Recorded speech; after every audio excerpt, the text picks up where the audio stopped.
এইভাবে আমি পেঁচালাম, ভিতর থেকে টায়ের মাথাটা নিয়ে ঘুরিয়ে সামনে নিয়ে আসলাম। এরপরে দেখে আবার ঘোরাবো।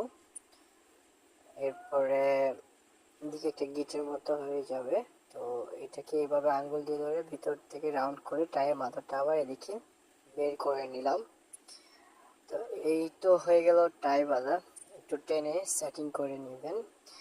তো আমি একটু স্পিডলি ভিডিওটা স্পিড মোশনে করেছি। ভিডিওটার কারণটা হচ্ছে 1 মিনিটে পুরো টাই বাঁধার ইয়াটা স্লো মোশনে করা যাচ্ছিল না। তো আপনারা যারা স্লো মোশনের ভিডিওটা টাই বাঁধার ভিডিওটা দেখতে চান, তো আমার চ্যানেলে স্লো মোশনের পুরো ভিডিও দেওয়া আছে, তো আপনারা দেখে নেবেন। আর ভালো লাগলে অবশ্যই সাবস্ক্রাইব করবেন, লাইক দিবেন। ধন্যবাদ।